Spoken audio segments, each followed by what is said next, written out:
Application of differentiation. और application of differentiation में हम अभी बात करेंगे derivative as a rate measure. आज का हमारा क्वेश्चन कुछ इस तरह का है। अ मैन 2 मीटर्स हाई, तो एक आदमी है जिसकी हाइट 2 मीटर है, walks at a uniform speed of 6 meters per minute from a lamp post. एक लैम्प पोस्ट से वो 6 मीटर पर मिनट की स्पीड से जो है चल रहा है, और जो लैम्प पोस्ट है उसकी हाइट है 6 मीटर्स। हमें निकालना है find the rate at which the length of his shadow increases. यानी कि जब वो इंसान जो 2 मीटर का है, जब वो लैम्प पोस्ट से आगे बढ़ रहा है तो उसकी जो शैडो है, जैसे ये देखिए यहाँ पे आपको शैडो नजर आ रही होगी इसकी, तो ये जो पेन की शैडो नजर आ रही है, तो जब ये पेन चल रहा है तो शैडो की जो लंबाई है या उसमें कैसे चेंज आ रहा है वो हमें बताना है। तो चलिए इसको हम डायग्राम के थ्रू और अच्छे से क्लियरली समझते हैं। सबसे पहले हम लैम्प पोस्ट को बनाएंगे। ये लैम्प पोस्ट हो गया, इसकी हाइट है 6 मीटर, और ये ज़मीन हो गई।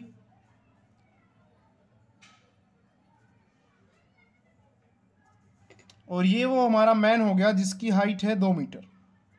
तो ये हो गया मैन। अब हो क्या रहा है कि जो मैन है इसकी स्पीड चलने की कितनी दे रखी है हमें, ये इधर को बढ़ रहा है, आगे की तरफ ऐसे बढ़ रहा है, ऐसे बढ़ रहा है, और स्पीड है इसकी 6 मीटर पर मिनट। 1 मिनट में 6 मीटर वो आगे की तरफ बढ़ता है।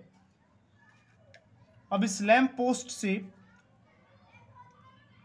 रोशनी आ रही होगी, इस रोशनी की वजह से जो ये आदमी है इसकी यहाँ पे परछाई बनेगी।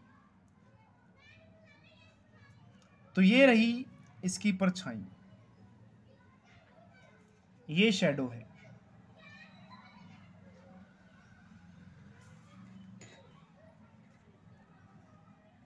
तो हमें ये बताना है कि जब ये मैन जो है 6 मीटर्स पर मिनट की स्पीड से आगे बढ़ते जा रहा है, तो उसकी जो शैडो है उसकी लेंथ में क्या बदलाव आ रहा है, उसकी जो शैडो की लेंथ है वो बढ़ रही है या घट रही है, वो हमें निकाल के देना है।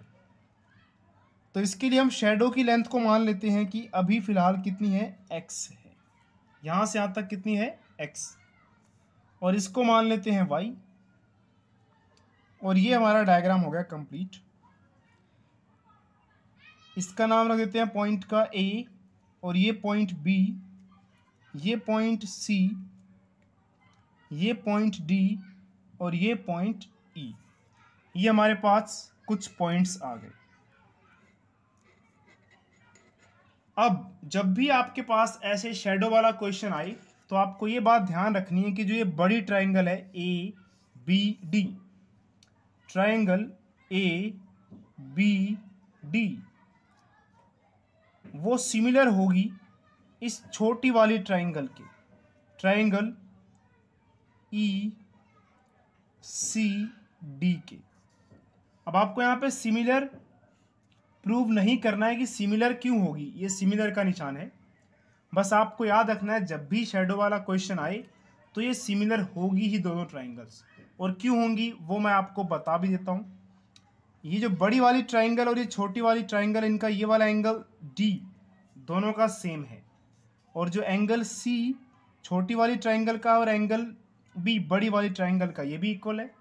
तो दो ट्राइंगल्स को अगर आपको सिमिलर प्रूव करना है तो आप उनके दो एंगल्स, कोरस्पॉन्डिंग एंगल्स को इक्वल कर दीजिए। तो बड़ी वाली का एंगल B और छोटी वाली का एंगल C बराबर हुआ, छोटी वाली का और बड़ी वाली दोनों का एंगल D भी बराबर हुआ। तो इनके दो एंगल्स बराबर हो गए, इसलिए ये सिमिलर है।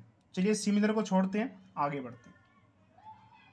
जब भी ट्राइंगल सिमिलर होती हैं तो हम ये लिख सकते हैं कि AB साइड इसकी और इसकी EC साइड, इन दोनों का रेशो इक्वल होगा BD, और इसकी side CD is equal to AD, और यहां से ED। तो ये बात आपने ध्यान रखनी है, अगर आप ट्राइंगल्स को सिमिलर प्रूव कर लेते हैं तो उनकी साइड्स प्रोपोर्शनल होती हैं। तो यहाँ से मैंने पहले AB लिखा, और उसके नीचे EC लिख दिया। फिर मैंने BD लिखा, सेकंड और थर्ड, यहाँ से भी सेकंड और थर्ड आएगा।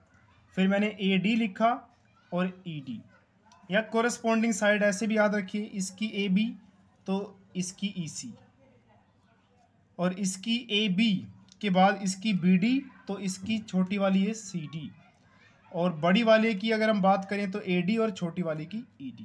इस तरह से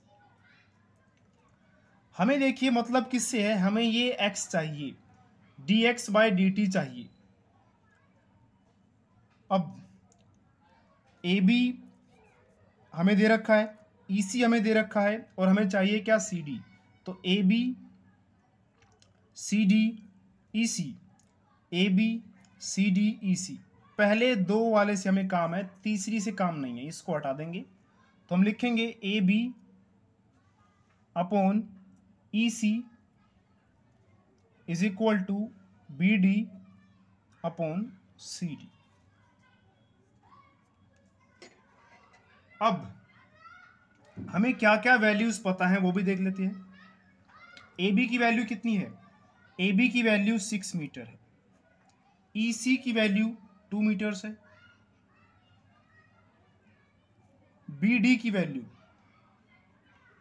वैल्यू क्या हो जाएगी, x प्लस वाई, तो x plus Y.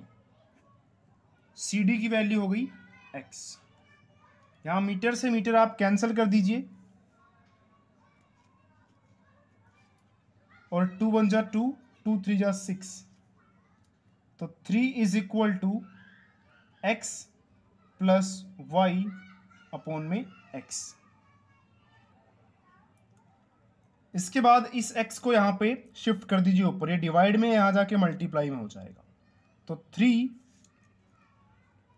Multiply x is equal to x plus y.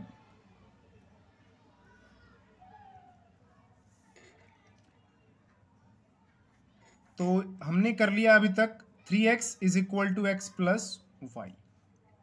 अब इस x को इधर ले आइए, 3x minus x is equal to y, 2x is equal to y. अब सोचते हैं कि जो हमने किया है उसमें हमें चाहिए क्या, हमें ये जो शेडो थी x, ये किस स्पीड से इसमें बदलाव आएगा वो निकालना था, यानी कि dx/dt चाहिए था हमें। और हमें दिया क्या है कि जो इंसान चल रहा था उसके चलने की स्पीड, यानी कि जो dy/dt है, ये डिस्टेंस है ना, तो इंसान आगे चलते जा रहा है तो ये y बढ़ता जाएगा, तो dy/dt। तो अगर मैं इसको डिफरेंशिएट करूं दोनों साइड, 2x, तो differentiation of 2x with respect to t, इधर भी डिफरेंशिएशन करना पड़ेगा विद रिस्पेक्ट टू t। अब बस हमें वैल्यूज पुट करनी है, लेकिन उससे पहले ये कांस्टेंट वैल्यू है, इसको बाहर निकाल लेते हैं। तो 2 dx/dt is equal to dy/dt। अब समझते हैं फिर से हमारे क्वेश्चन को। अब ये कहाँ काम आएगा कि जो मैन था वो 6 मीटर पर मिनट की स्पीड से चल रहा है, यानी कि 1 मिनट के अंदर अंदर वो ये 6 मिनट की दूरी तय कर लेता है। तो ये क्या हुई, इसकी स्पीड हुई। तो 6 मीटर पर सेकेंड जो है ना हमारे पास, वो है क्या एक्चुअल में, वो है dy/dt। समझते हैं कैसे ये 6 मीटर पर सेकेंड हुआ, सॉरी 6 मीटर पर मिनट। तो 6 मीटर पर मिनट,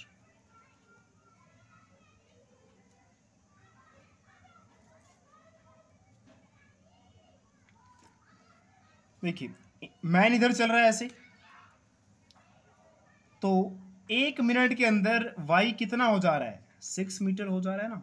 तो dy/dt का मतलब क्या हुआ कि y में कितना चेंज आया जब टाइम को हमने 1 यूनिट यानी कि 1 मिनट चेंज किया। तो जैसे हमने टाइम को 1 मिनट किया तो y कितना हो गया, 6 मीटर आ गया।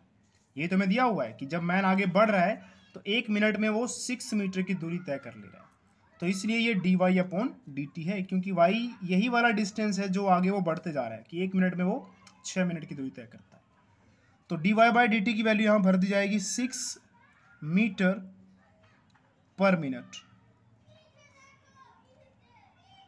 To dx/dt। dx क्या है? तो x का मतलब शेडो और dx का मतलब क्या है? Change in the length of shadow, कि शेडो की जो लंबाई है उसमें कितना चेंज आ रहा है विद रिस्पेक्ट टू टाइम, यानी कि rate of change of x with respect to time, कि x में उसकी शेडो की जो लंबाई है उसमें कितना चेंज आ रहा है टाइम के साथ साथ। ये है dx/dt का मतलब, और यही हमें निकालना था। तो dx/dt इज इक्वल टू, इस 2 को आप यहाँ पे मल्टीप्लाई में यहाँ जाके डिवाइड में हो जाएगा, तो 6 मीटर पर मिनट डिवाइड बाय 2, तो आंसर आ जाएगा 3 मीटर पर मिनट। तो ये था इस क्वेश्चन का आंसर। आई होप आपको ये क्वेश्चन समझ में आ गया होगा। क्वेश्चन नहीं समझ में आया तो वीडियो को एक बार दोबारा ज़रूर देखिए, और फिर भी समझ नहीं आया तो कमेंट करके बताइए कि आपको कहाँ पर डाउट है। वीडियो अच्छी लगी हो, समझ में आया हो क्वेश्चन, तो वीडियो को शेयर ज़रूर कीजिए ताकि आप जैसे बहुत सारे स्टूडेंट्स की हेल्प हो सके।